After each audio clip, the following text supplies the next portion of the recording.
The Philosophical Renaissance, A History of Modern Philosophy, Book 1.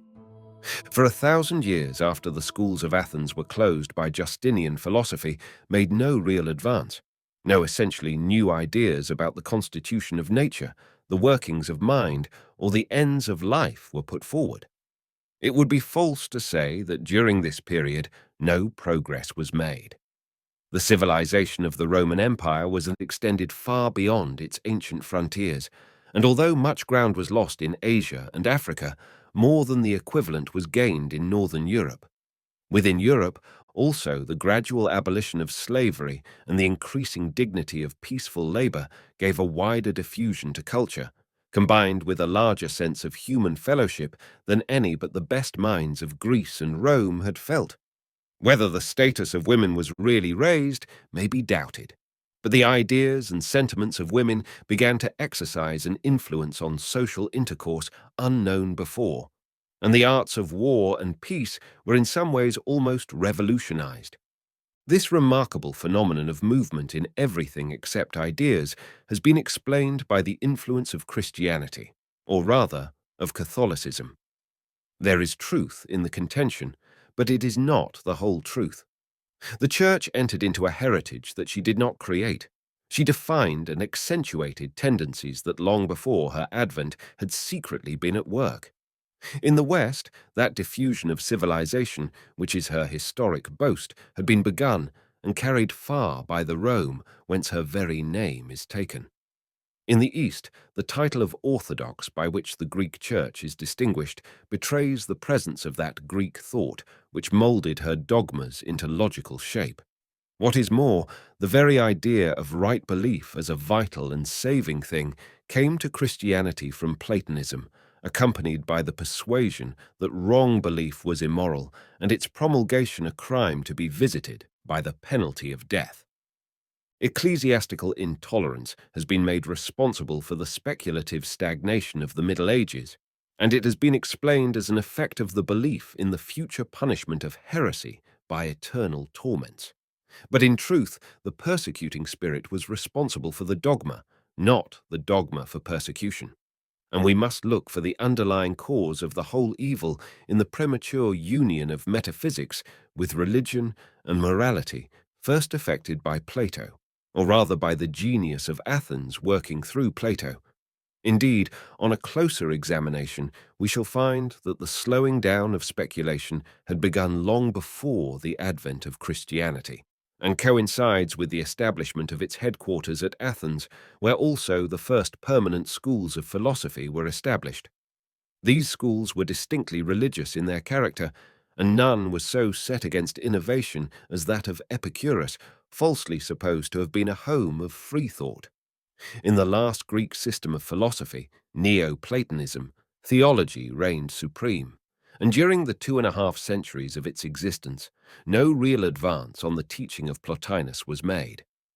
Neoplatonism, when first constituted, had incorporated a large Aristotelian element, the expulsion of which had been accomplished by its last great master, Proclus, and Christendom took over metaphysics under what seemed a Platonic form, the more welcome as Plato passed for giving its creeds the independent support of pure reason.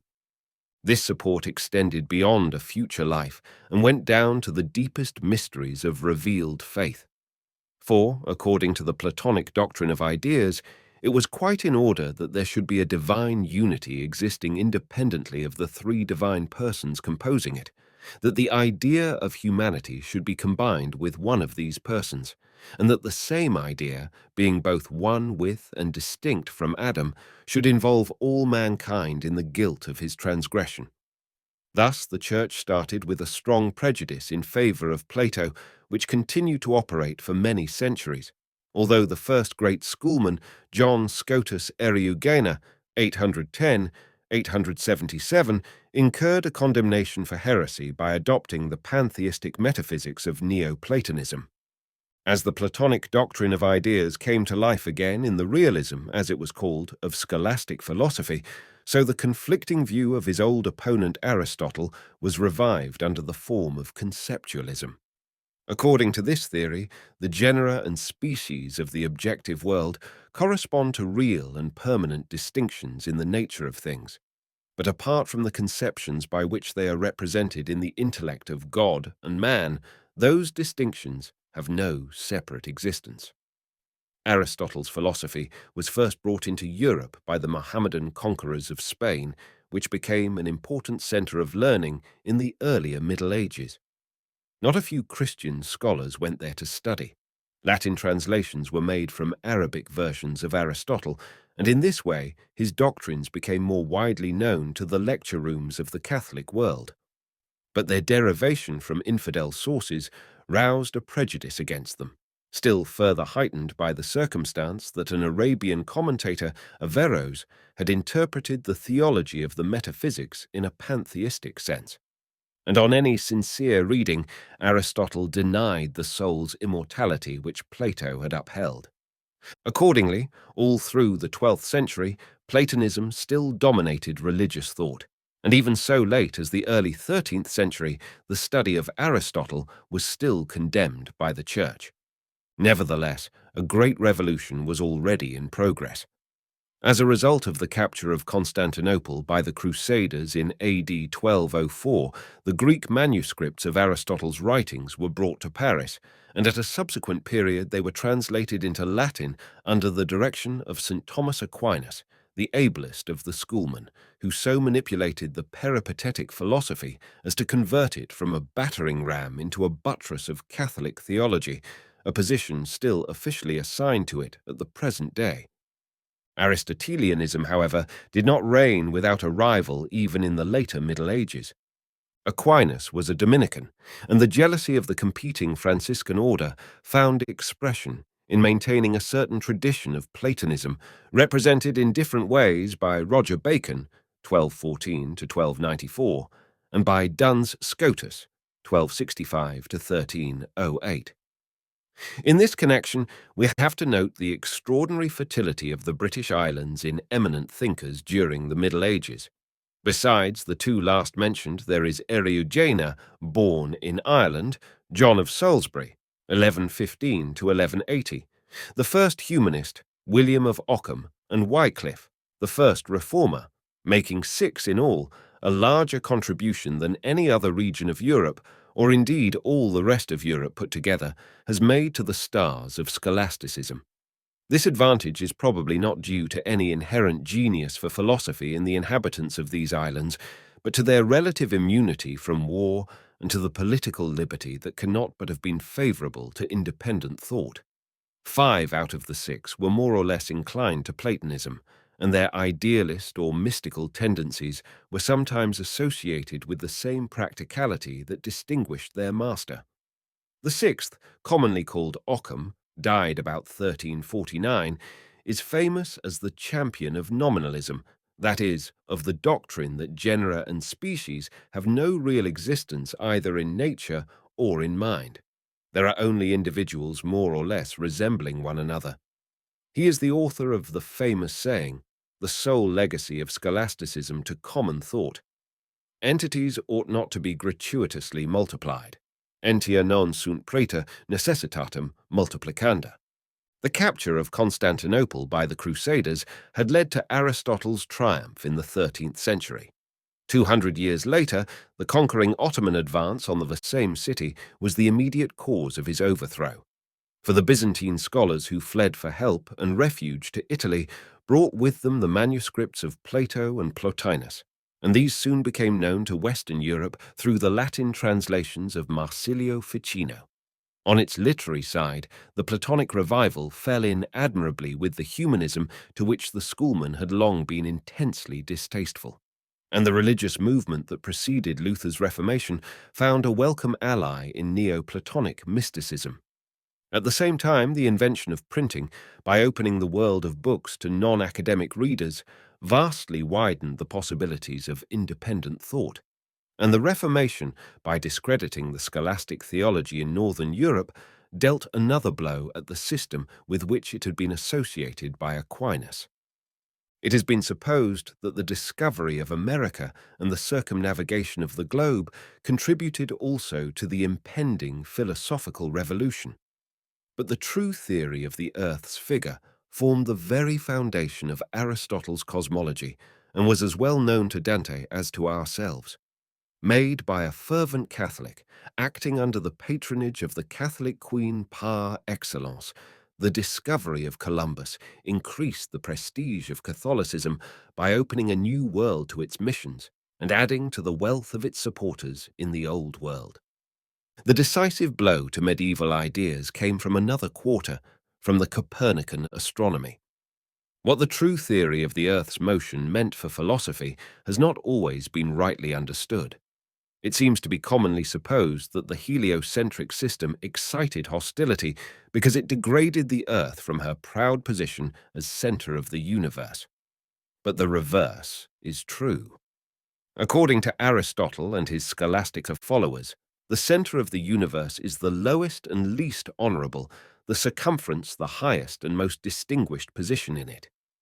And that is why Earth, as the vilest of the four elements, tends to the center, while fire, being the most precious, flies upward. Again, the incorruptible ether of which the heavens are composed shows its eternal character by moving forever round in a circle of which God, as prime mover, occupies the outermost verge. And this metaphysical topography is faithfully followed by Dante, who even improves on it by placing the worst criminals, that is, the rebels and traitors, Satan, with Judas and Brutus and Cassius, in the eternal ice at the very center of the earth. Such fancies were incompatible with the new astronomy. No longer cold and dead, our earth might henceforth take her place among the stars, animated like them, if animated they were, and suggesting by analogy that they too supported teeming multitudes of reasonable inhabitants. But the transposition of values did not end here. Aristotle's whole philosophy had been based on a radical antithesis between the sublunary and the superlunary spheres, the world of growth, decay, vicissitude, and the world of everlasting realities. In the sublunary sphere also, it distinguished sharply between the forms of things, which were eternal, and the matter on which they were imposed, an intangible, evanescent thing related to form as possibility to actuality. We know that these two convenient categories are logically independent of the false cosmology that may or may not have suggested their worldwide application. But the immediate effect of having it denied, or even doubted, was greatly to exalt the credit of matter or power at the expense of form or act. The first to draw these revolutionary inferences from the Copernican theory was Giordano Bruno, 1548 to 1600. Born at Nola, a South Italian city not far from Naples, Bruno entered the Dominican order before the age of 15, and on that occasion exchanged his baptismal name of Filippo for that by which he has ever since been known. Here he became acquainted with the whole of ancient and medieval philosophy, besides the Copernican astronomy, then not yet condemned by the Church. At the early age of 18, he first came into collision with the authorities, and at 28, 1576, MacIntyre, pp. 9-10, he openly questioned the chief characteristic dogmas of Catholicism, was menaced with an action for heresy, and fled from the convent. The pursuit must have been rather perfunctory, for Bruno found himself free to spend 2 years wandering from one Italian city to another, earning a precarious livelihood by tuition and authorship. Leaving Italy at last, rather from a desire to push his fortunes abroad than from any fear of molestation, and finding France too hot to hold him, he tried Geneva for a little while, but on being given to understand that he could only stay on the condition of embracing Calvinism, returned to France, where he lived first for 2 years as professor of philosophy at Toulouse and 3 more in a somewhat less official position at Paris. Thence, in the train of the French ambassador, he passed to England, where his 2 years' sojourn seems to have been the happiest and most fruitful period of his restless career. It was cut short by his chief's return to Paris, but the philosopher's fearless advocacy of Copernicanism made that bigoted capital impossible. The truth, however, seems to be that Bruno never could hit it off with anyone or any society. And the next 5 years, spent in trying to make himself acceptable at one German university after another, are a record of hopeless failure. Finally, in an evil hour, he goes to Venice at the invitation of a young noble, Mocenigo, who, in revenge for disappointed expectations, betrays him to the Inquisition. Questioned about his heresies, Bruno showed perfect willingness to accept all the theological dogmas that he had formerly denied. Whether he withdrew his retractation on being transferred from a Venetian to a Roman prison does not appear, as the Roman depositions are not forthcoming. Neither is it clear why so long a delay as 6 years, 1594 to 1600, was granted to the philosopher when such short work was made of other heretics. It seems most probable that Bruno, while pliant enough on questions of religious belief, remained inflexible in maintaining the infinity of inhabited worlds. When the final condemnation was read out, he told the judges that he heard it with less fear than they felt in pronouncing it. In the customary euphemistic terms, they had sent him to death by fire. At the stake, when the crucifix was held up to him, he turned away his eyes. With what thoughts we cannot tell. There is a monument to the heroic thinker at Nola, and another in the Campo dei Fiori on the spot where he suffered at Rome, raised against the strongest protests of the ecclesiastical authorities. The Greek-Italian philosophers, the Pythagoreans and Parmenides, had introduced the idea of finiteness or limitation as a necessary condition of reality and perfection into thought. From them, it passed over to Plato and Aristotle, who made it dominant in the schools. Epicurus and Lucretius had indeed carried on the older Ionian tradition of infinite atoms and infinite worlds dispersed through infinite space, but their philosophy was practically atheistic, and the Church condemned it as both heretical and false. Probably the discovery of the Earth's globular shape had first suggested the idea of a finite universe to Parmenides. At any rate, the discovery of the Earth's motion suggested the idea of an infinite universe to his Greek-souled Italian successor. Or rather, it was the breakup of Aristotle's spherical world by Copernicanism that threw Bruno back, as he gives us himself to understand, on the older Ionian cosmologies, with their assumption of infinite space and infinite worlds. In this reference, Bruno went far beyond Copernicus, and even Kepler, for both had assumed, in deference to current opinion, that the fixed stars were equidistant from the solar system and formed a single sphere enclosing it on all sides. He, on the contrary, anticipated modern astronomy in conceiving the stars as so many suns dispersed without assignable limits through space, and each surrounded by inhabited planets. Infinite space had been closely associated by Democritus and Epicurus with infinite atoms, and the next great step taken by Bruno was to rehabilitate atomism as a necessary concept of modern science. He figured the atoms as very minute spheres of solid, earthy matter, forming by their combinations the framework of visible bodies. But their combinations are by no means fortuitous, as Democritus had impiously supposed, nor do they move through an absolute void. All space is filled with an ocean of liquid ether, which is no other than the quintessence of which Aristotle's celestial spheres were composed.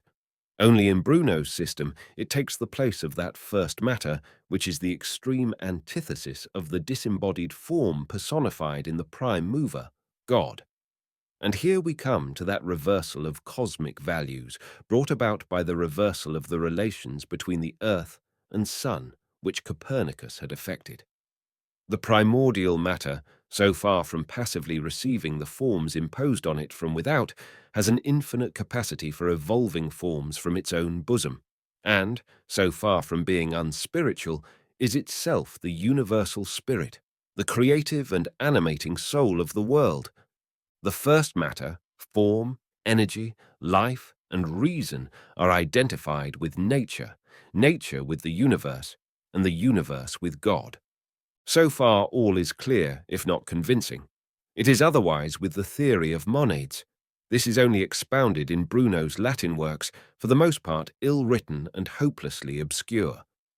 It seems possible that by the monads Bruno sometimes means the infinitesimal parts into which the ether of space may conceivably be divided. Each of these possesses consciousness, and therefore may be considered as reflecting and representing the whole universe. A number of monads, or rather a continuous portion of the ether surrounding and interpenetrating a group of atoms, endows them with the forms and qualities of elementary bodies, ascending gradually through vegetal and animal organizations to human beings. But the animating process does not stop with man. The Earth, with the other planets, the Sun, and all the stars, are also monads on the largest scale, with reasonable souls, just as Aristotle thought. In fact, the old mythology whence he derived the idea repeats itself in his great enemy, Bruno. Beyond and above all these partial unities is the monus monadum, the supreme unity, the infinite God who is the soul of the infinite universe. Doubtless, there is here a reminiscence of the Neoplatonic one, the ineffable absolute, beyond all existence, yet endowed with the infinite power whence all existence proceeds. Bruno had learned from Cardinal Nicholas of Cusa, a Copernican before Copernicus, to recognize the principle of Heracleitus that opposites are one, and in this instance he applies it with brilliant audacity. For every infinitesimal part of the space-filling ether is no less the soul of the universe than the monad of monads itself. And both agree in being non-existent in the sense of being transfinite, since there can be no sum of infinity and no animated mathematical points. From Anaximander to Plotinus, there is hardly a great Greek thinker whose influence cannot be traced in the system of Giordano Bruno. And while he represents the philosophical renaissance in this eminent degree, he heads the two lines of speculation which, separately or combined, run through the whole history of modern metaphysics: the monistic and what is now called the pluralistic tendency. With none, except perhaps with Hegel, have the two been perfectly balanced, and in Bruno himself the leaning is distinctly towards plurality, his supreme monad being a mere survival from the Neoplatonic one.